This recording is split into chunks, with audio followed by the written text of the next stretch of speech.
Hello everyone, welcome to A Foreigner Farming in the Philippines. It's been a long time since I did a video on answering comments and emails, so I thought I'd do one. And there's still a few back emails that I'm not going to address on this video, but I'll get to them as time allows.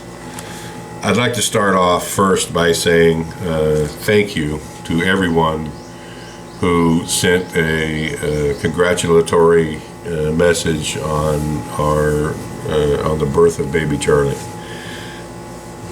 I have caught up with most of my comments, and I tried to at least give you a little thumbs up and a heart. I started off with a few words of thank you. But when I realized that it was going to be thousands of comments that I was going to have to answer, it degraded down into the thumbs up and the little heart. I would like each of you who left a comment to know that they are appreciated very much. We're very thankful for all our subscribers and non-subscribers who watch our videos as well. We'd like to just extend our thanks to all of you. And it's just a time issue. It's not that we don't care. It's not that I don't care. We do. But I'm just one guy. We got a lot going on around here, and answering a couple thousand comments.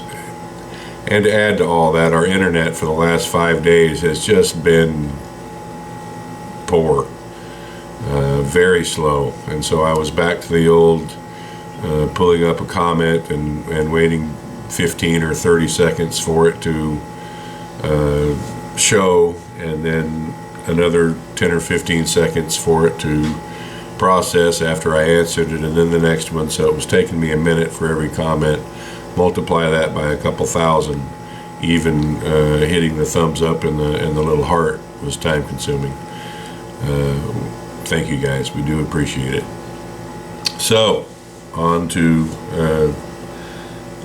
some questions, and a lot of these are just comments that I wanted to address in a broad way.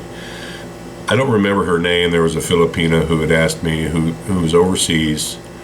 I think she's a Philippine citizen, and she asked me what was the best way for her to get back into the Philippines. I found it extraordinary that she would actually ask me. And a bit daunting as well. All I can say is to contact the Philippine embassy close to wherever you're at and ask them. I don't want to go out on a limb there and tell you what you should do. If you still, especially if you still are fluent with the language. I don't know if you went overseas when you were a child or how your language skills are, but you would be much better off to go directly to the source, Bureau of Immigration. I'd start at the Philippine Embassy and ask them what the procedure would be, and I'm sure that you would end up with the Bureau of Immigration. I would assume it wouldn't be too daunting of a task, but I just don't know, and it's not something that's in my wheelhouse to advise Philippine nationals on how to get back into their own country. It's not something that I know.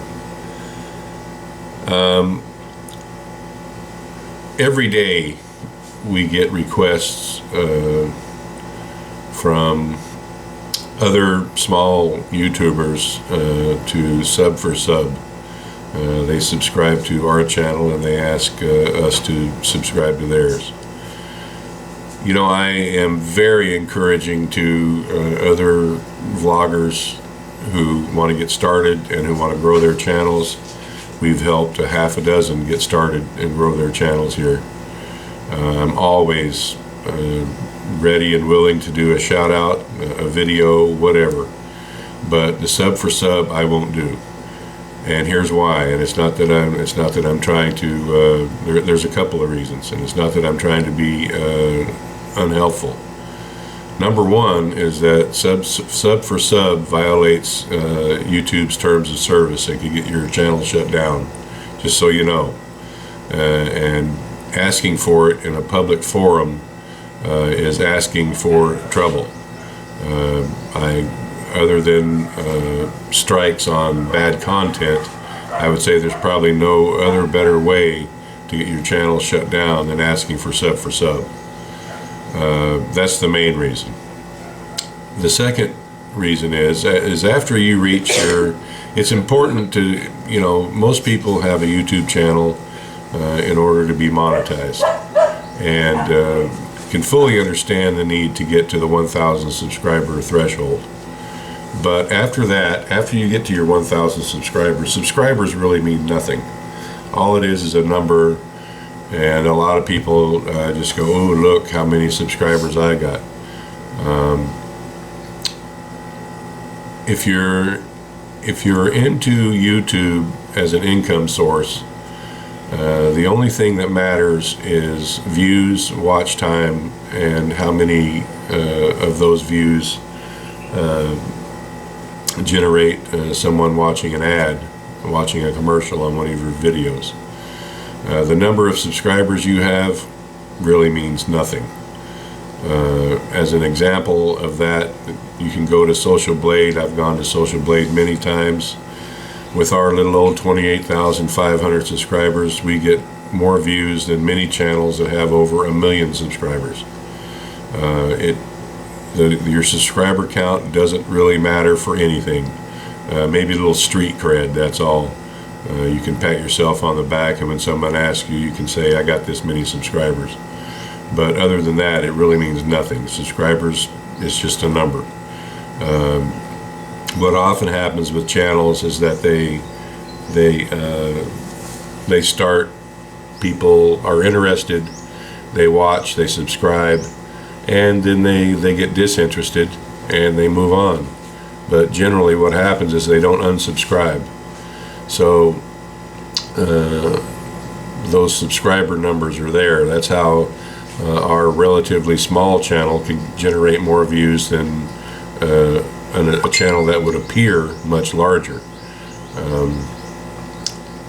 And even us, I'm looking at my subscriber count right now, and it says 28,534.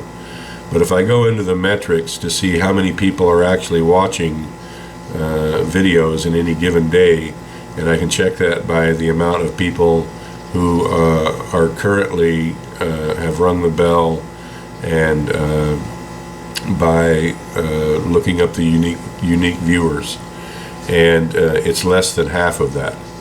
So even for us, half of the subscribers that the numbers show are just ghosts. They don't really exist anymore as people who routinely watch our videos.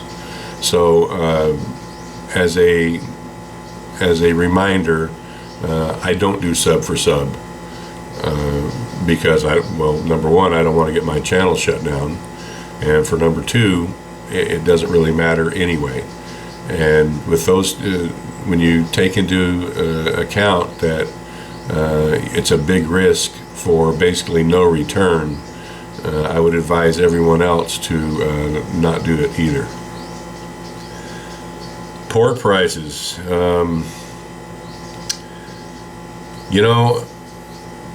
Someone was asking what's the price of pork here, and on the whole, and it's still basically it's so low that you can't even, there's no way to see a profit.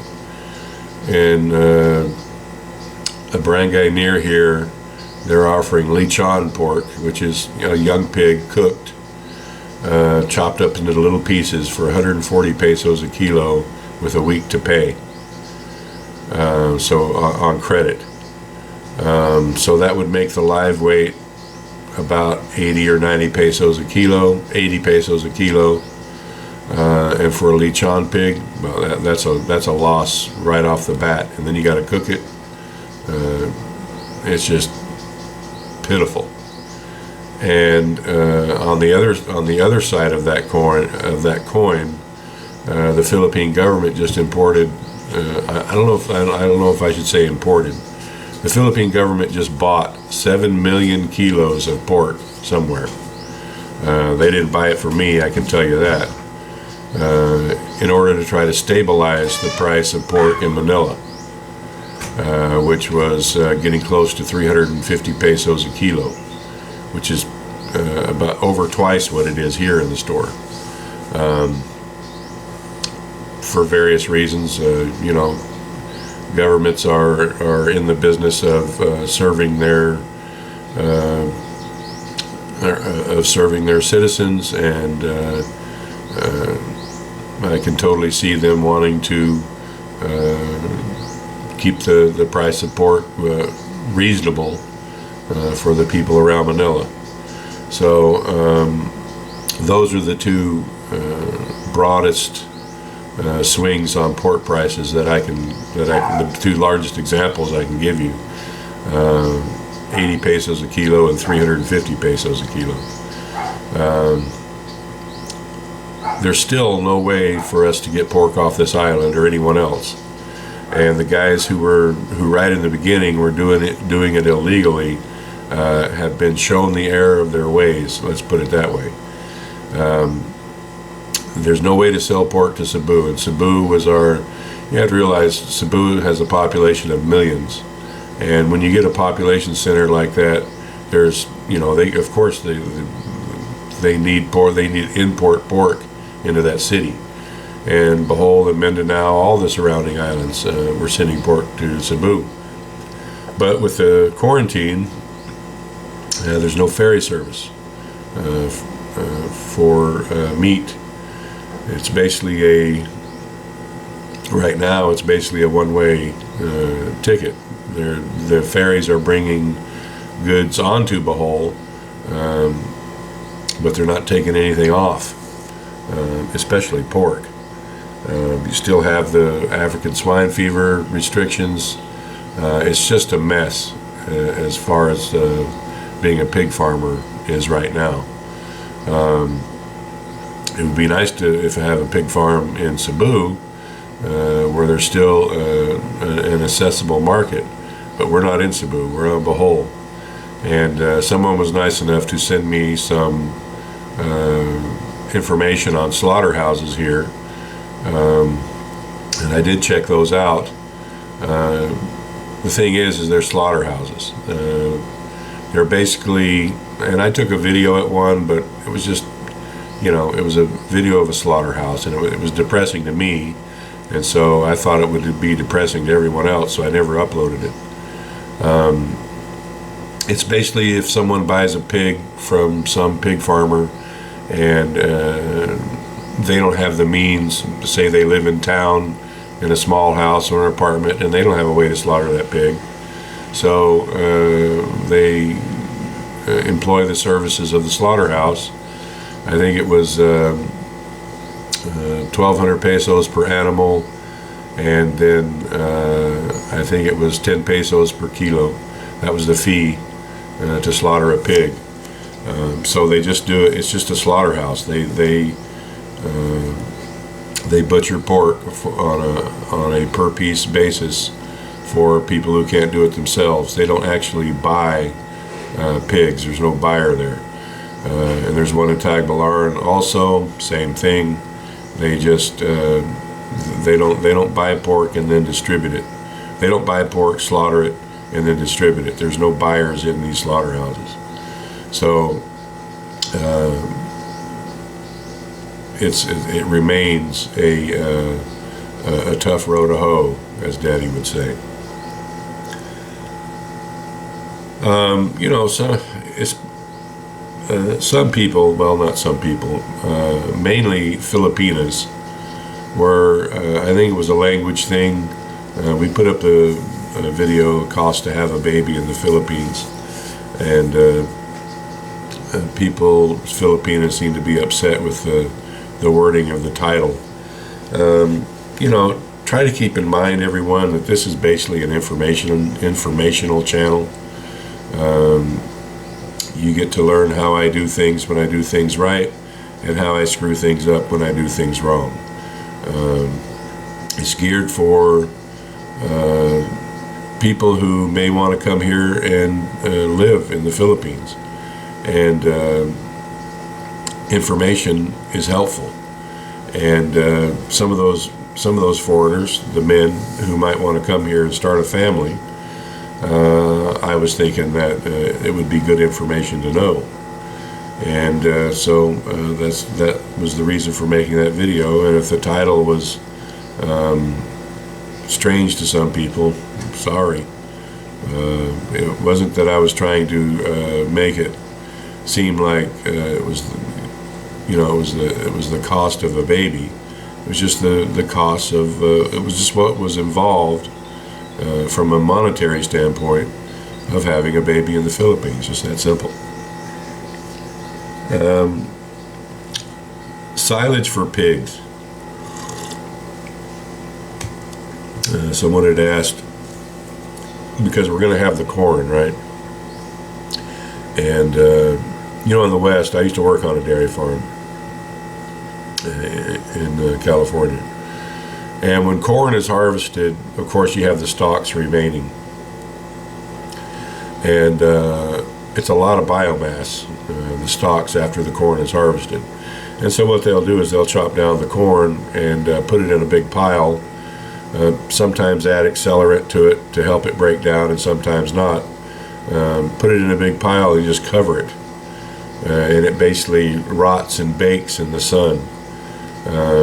And that process helps it break down so that it's easier for cows to digest it. Now, there's basically three kinds of animals. There's carnivores, herbivores, and omnivores. Carnivores eat only meat, herbivores eat only plant-based food, and omnivores, like us, and pigs, can get by on a mix of meat and plant-based nutrition. The thing with silage is that and a subset of herbivores are ruminants, and ruminants are animals like cows that have four stomachs. Or is it four? Three stomachs. Goats have two, because plants are the cell walls in the plants themselves are pretty tough, and so it requires a lot of digestion. And the reason you see cows chewing their cud, or goats, their cud is basically what they've eaten, and they vomit it up and chew it again, and then swallow it again, and it's just a process. They keep chewing it over and over and over and over again to break it down so that it's available to use, so it's usable nutrition. And it goes through one stomach and is broken down, then goes through another stomach, is broken down more, goes through another stomach, broken down more, and then out the other end. That way they can eat a lot of subpar feed. Grass is basically 3 or 4% protein. It's worthless, let's just say. Not a lot of food value, so they have to eat a lot of it. And when you eat a lot of something that's hard to digest, that's why they have more than one stomach, to help them along with that process. Pigs only have one stomach. So what they eat has to be pretty readily, the nutrients in whatever they eat has to be readily accessible. And something like silage is not. Maybe if you ground it into a powder, they might be able to utilize it. But silage is just basically stalks of corn, and it could be other grasses as well that have been fermented a bit, broken down a bit, and they're a little softer. But still, it's a large plant. The thing with Azolla is it's a fairly small plant, fairly easily digestible, and fairly easily digestible by an animal that only has one stomach. And that's why we're giving it to the pigs, because they can utilize what's there.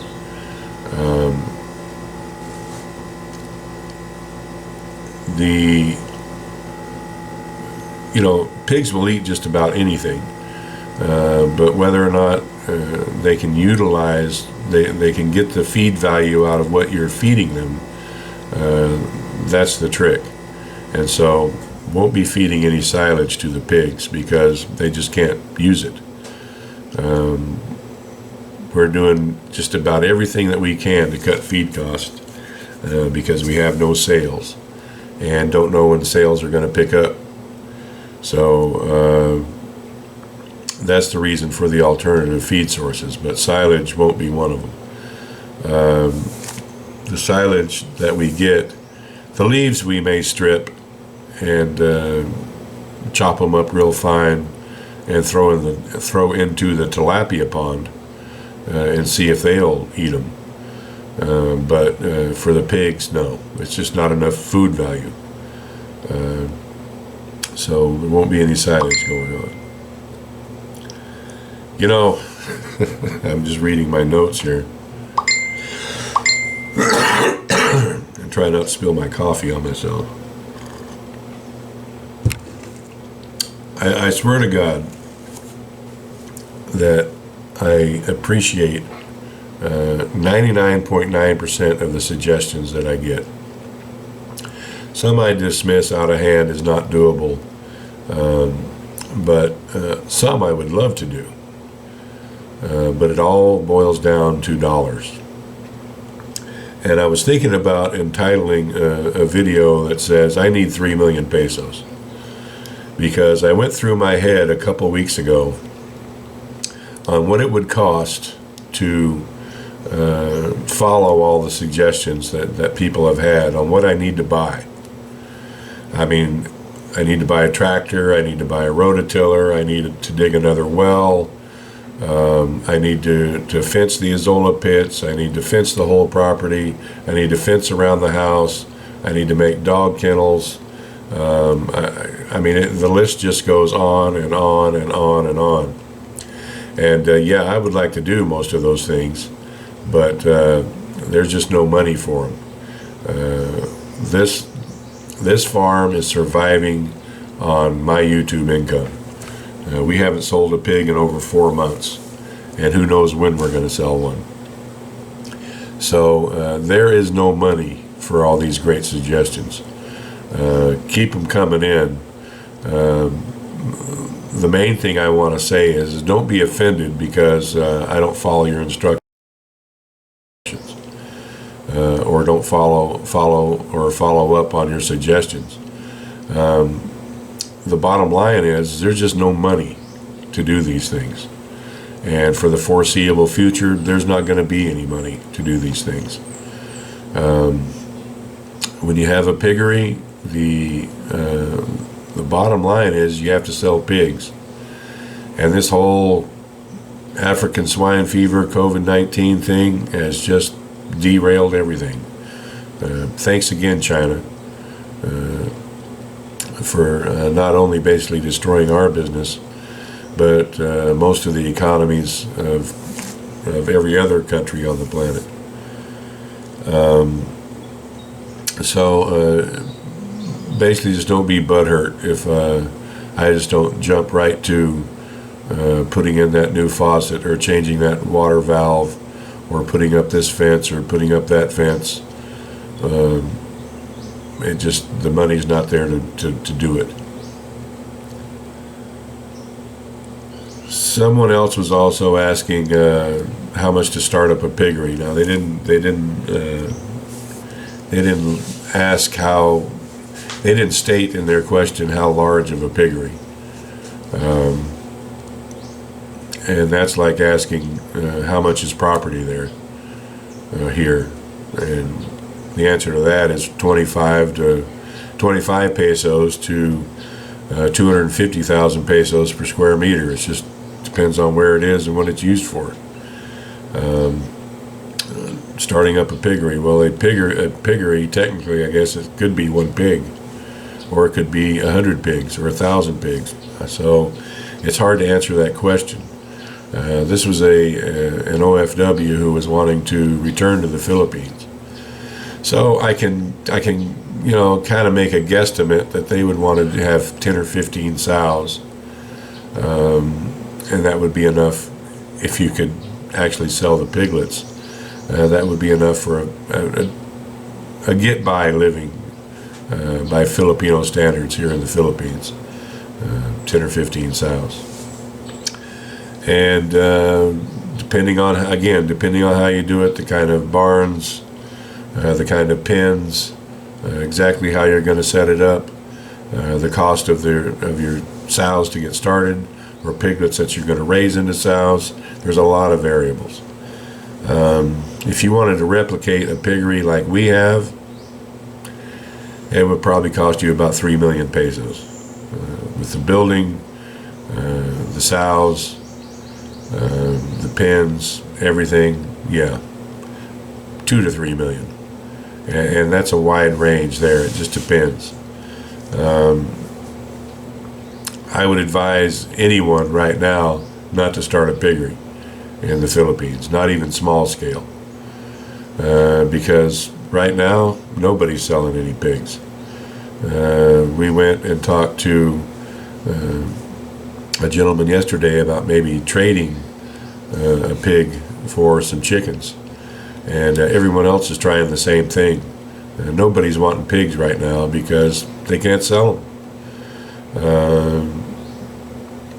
Bohol obviously produces more pork than it uses. It depends on export, and right now there's no way to export, so the price is falling. It continues to fall. Hopefully by the time that the majority of our piglets get up to market weight, which is going to be about 3 months, hopefully by that time we will be able to sell them. If not, I guess it's time to call up the mayor and say, hey, figure out who wants some pigs and just give them away. Because at some point, I'm going to get really tired of spending every peso that I make from YouTube on the piggery. It was never the plan to have 300 or 400 pigs as pets. The plan was to raise pigs and sell them. At some point, if you can't sell them, then it's time to bail. And it may get to the point to where we're just going to give them away. If you can't sell them, and on principle, I won't sell them for 25% of what they were worth, what they're supposed to be worth. I would rather give them away than take it in the behind like that. So that might be an option in 3 or 4 months. Just give them away if I can't sell them and get something decent out of it. So that's where we stand there. Someone else was asking the cost of solar.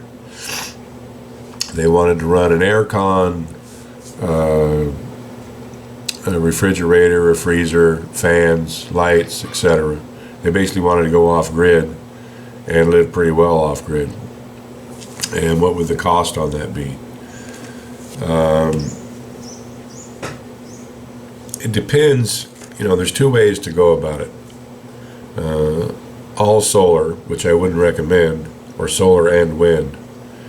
And the solar and wind part kind of depends on where you're at, what kind of wind you have. If you go only solar and you want that kind of usage, if you want aircon, refrigerator, freezer, you're going to have a large amperage draw when there's no sun. And the way you compensate for that is batteries. And for that amount, you're going to have a lot of batteries. I would say probably $10,000 US in batteries if you wanted that kind of storage capacity overnight. The way to get around that is with a large, and I mean a large wind generator, large windmill, one that's capable of 20 or 30,000 watts.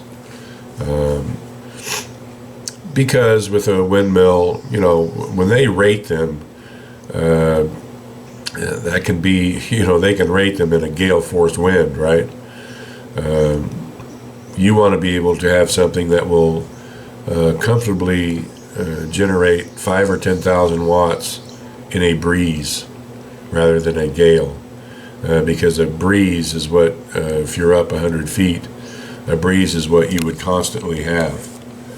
So, and you can get one of those far cheaper than you can a large battery bank, so that when the sun goes down, you have the wind generator supplying most of the power. And batteries, even the very best batteries, the gel batteries that I've got are top of the line, really good batteries, and they're going on their 3rd year, and they're basically crap now.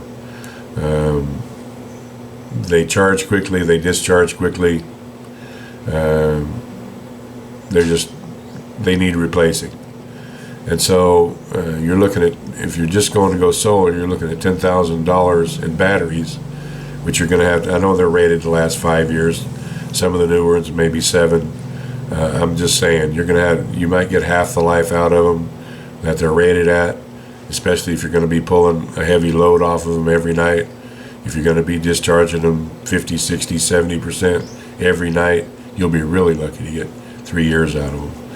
So the way to avoid that is with a large wind generator. Having said all that, it's much cheaper here to have to get off grid than it is in the United States. You can have a good solar setup, 5 to 10,000 watts in panels, a 20 or 30,000 watt rated windmill, a bank of probably 10 good gel batteries, a good inverter, probably for about 10 to 12,000 US dollars, and that would get you off grid and supply all your needs. And you would have to replace your inverter, based on my experience here, unless you found a really good inverter somewhere. You'll have to replace your inverter and your batteries about every 3 years, and you'd have to figure in that cost, and that would be a couple $1,000s. The reason that it's more cost effective here is that the prices are a little bit lower, and because solar is subsidized in the U.S., the government basically pays for it. The installers know that, and they just charge insane amounts to put in your solar system. It can be up to half the cost of the system just for installation. Here, installation is, labor is cheap in the Philippines, and most of the components, which are made in China, it's just a hop, skip, and a jump away. It's a much shorter boat ride to get the stuff to the Philippines from China than it is to the United States from China. And Europe, there are some European companies that make good products at a decent price, and I'd go that way if it's possible. But because there is very little, very little government subsidy here, the prices are a lot cheaper. And government subsidies drive up the prices. I mean, it's free money, so the installers, the suppliers all jack up their prices in the United States, far beyond the actual cost of a system. So I would say 10 to 12,000 US dollars for a good off-grid system here. It's beneficial because brownouts are just a fact of life in the Philippines. You'll very rarely go for 30 days without a brownout lasting at least 12 hours. And in many places, they have scheduled brownouts for 12 to 24 hours, weekly even, for maintenance. And it just drives you nuts. in my opinion, going off grid here is the only way to go if you've got the money to do it. So yeah, 10 to 12K. I've got a couple more here, but I've been kind of long-winded, and so that's all I'm going to get to today. Again, thank you everyone for your well wishes for Charlie. If you would like me to answer some more, make more of these talking head answering emails and questions videos, shoot out some questions. Any other video suggestions, let me know. Happy to do them if I can. Thank you everyone for joining us. Please like, comment, share, and subscribe.